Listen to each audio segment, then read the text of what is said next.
ഇന്ന് നിങ്ങളുമായിട്ട് ഞാൻ പങ്കുവെക്കുന്നത് ജലപാനത്തെക്കുറിച്ചാണ്.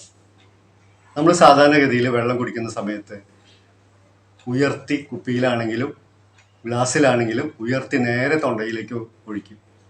ജലത്തെ സ്പർശിക്കുക പോലുമില്ല, നാവും ചുണ്ടുമൊക്കെ. ആ രീതിയിലുള്ള ജലപാനം ഇനി മുതൽ നമ്മൾ വേണ്ടത് വെക്കണം. ശരിയായ രീതിയിലുള്ള ജലപാനം അല്ലെങ്കിൽ വെള്ളം കുടിക്കൽ ചുണ്ടോട് ചേർത്ത് ഗ്ലാസ് ചേർത്ത് വെച്ച് പയ്യെ സിപ്പ് ചെയ്ത് മുത്തി കുടിക്കുക. കുപ്പിയാണെങ്കിലും അതേപോലെ തന്നെ കുപ്പി ചുണ്ടോട് ചേർത്ത് വെച്ച് സാവകാശം കുടിക്കുക. ഉമിനീർ ഗ്രന്ഥികൾ നാവിനടിയിലാണ്, വയറിനുള്ളിലല്ല. അപ്പോൾ ഈ ഉമിനീർ ഗ്രന്ഥികളിൽ നിന്ന് വരുന്ന ഉമിനീർ രസവും നമ്മൾ കുടിക്കുന്ന വെള്ളവും ചേർന്ന് യോജിച്ച് സാവകാശം വയറിലേക്ക് പോകണം. അപ്പോഴാണ് ദാഹം പൂർണ്ണമായിട്ട് ശമിക്കുക.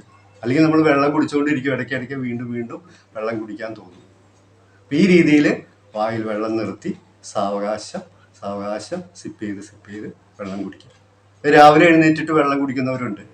2-3 ഗ്ലാസ് തുടർച്ചയായിട്ട് ഇങ്ങനെ ഉയർത്തി കുടിച്ച് അത് ആ ഡ്യൂട്ടി അങ്ങോട്ട് തീർക്കും. പിന്നീട് വെള്ളം കുടിക്കലില്ല. ചിലപ്പോൾ വൈകുന്നേരം വീട്ടിൽ വന്നതിന് ശേഷമായിരിക്കും വെള്ളം കുടിക്കുന്നത്. അപ്പോൾ ആ രീതി മാറ്റി 1 മണിക്കൂർ ഇടവിട്ട് അല്പം വെള്ളം കുടിക്കുക. അങ്ങനെ ഇടവേളകൾ അല്പമായിട്ട് വെള്ളം സാവകാശം ഉള്ളിലേക്ക് എത്തിച്ചേരണം. അപ്പോൾ ഈ അറിവ് എല്ലാവർക്കും ഷെയർ ചെയ്ത് കൊടുക്കുക. ഇനി മുതൽ ഈ രീതിയിലുള്ള ജലപാനം നിങ്ങളും തുടരണം.